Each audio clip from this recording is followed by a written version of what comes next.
तो सुबह सुबह स्क्रॉलिंग करते हुए फिर ये न्यूज़ मुझे मिली कि Jaish chief Masood Azhar brother dies in Pakistan. मतलब जैश चीफ का भाई, ये मसूद अजहर का भाई मोहम्मद ताहिर अनवर पाकिस्तान में मारा गया। इसको फिर से मिस्टीरियस गनमैन ने, अननोन गनमैन ने मार गिराया।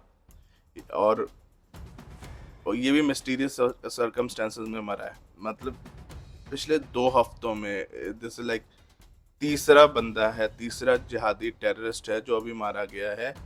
इससे पहले बिलाल आरफी सलाफी को अननोन गनमैन ने मार दिया था। उसको स्टैब भी करा और मतलब गोलियों से भी मारा गया। और अभी अभी 2 या 3 दिन पहले की बात है कि पाकिस्तान का ex army general Kumar Javed Bajwa, जब वो मतलब मतलब जब तक वो जनरल रहा इंडिया में उरी जैसे कितने ही सारे अटैक्स हुए। एंड उस वो बंदा भी मतलब बाथरूम में साबन के ऊपर पैर रखने की वजह से मर गया।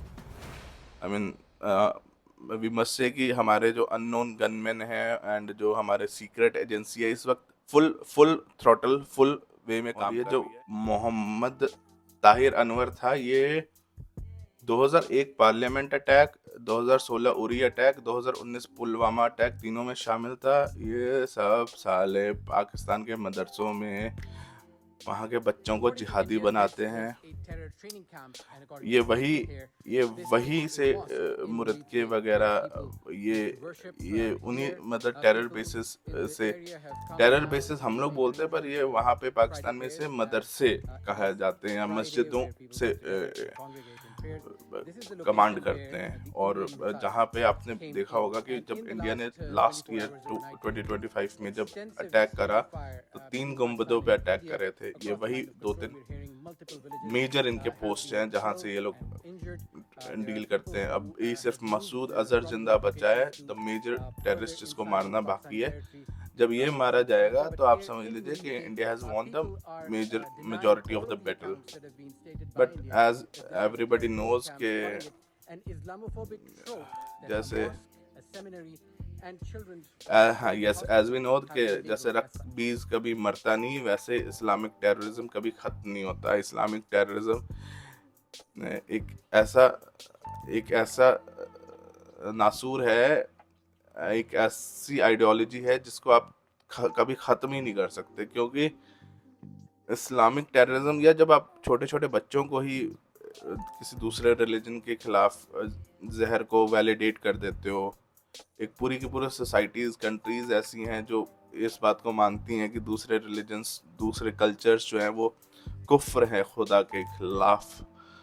तो आप इस तरह की आइडियोलॉजी को ख़त्म नहीं कर सकते। सो आप फॉर टेम्पररी वेल बीइंग, मतलब इंडिया अपनी सेफ्टी के लिए कुछ जिहादिस्ट को मार पा रहा है, पर ये सब चेंज करने के लिए भाई इस्लामिक को फंडामेंटली इन लोग मतलब इनको चेंज होना पड़ेगा खुद से।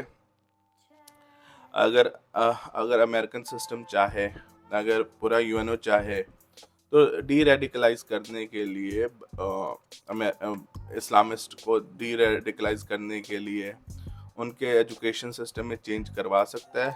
बट अमेरिका भी और नीदर यूनाइटेड नेशंस कभी ये चाहेगा नहीं कि ऐसा डी रेडिकलाइज करने की कोशिश की जाए, बिकॉज अमेरिकन कंपनीज को फ़ायदा है उस चीज़ से। जितना वर्ल्ड में टेरर रहेगा, जितना एक दो कंट्रीज दूसरे पे अटैक करेंगी, उतना ही उनके सिक्योरिटी इक्विपमेंट्स, सिक्योरिटी वेपन्स अच्छे खासे बिकते रहेंगे। तो Islamic terrorism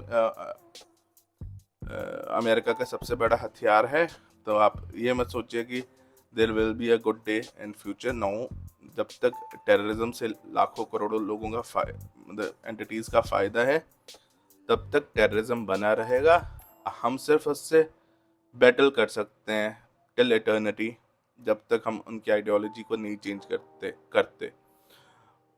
and ideology change करने के लिए फंडामेंटल बातों पे, फंडामेंटल चैप्टर्स पे बात करनी पड़ेगी। फंडामेंटल मतलब मैं इस तरह के वर्ड्स यूज़ कर रहा हूँ, बात यही है कि कुरानिक वर्सेस पे बात करनी पड़ेगी भाई। कि कुरान की अगर वर्सेस को हाइप किया जाता है बच्चों को जिहादी बनाने में, लोगों को जिहादी बनाने में, तो कुरानिक वर्सेस पे बात करनी पड़ेगी कि ये गॉड की बुक है या सिर्फ उस वक्त के लोगों के, या उस वक्त की पॉलिटिकल आइडियोलॉजी जो अरब में थी उस वो है। ठीक है। तो जब तक कि आप बच्चों को ये नहीं बताते कि कोई भी वर्ड गॉड का नहीं होता, गॉड खुद he never comes on his own and rights a book of 400 pages, 600 pages, हो सकता है दो तीन चार बातें गॉड के मैसेज हो सकती हैं A to Z जो यूनिवर्सली एक्सेप्टेड हो, बट पूरा का पूरा बुक कभी भी नहीं होता। ठीक है। तो जब तक ये हम लोग ये नहीं एक्सेप्ट करेंगे, तब तक the world will remain unsafe. You will continue to battle the enemies outside and the enemies inside also.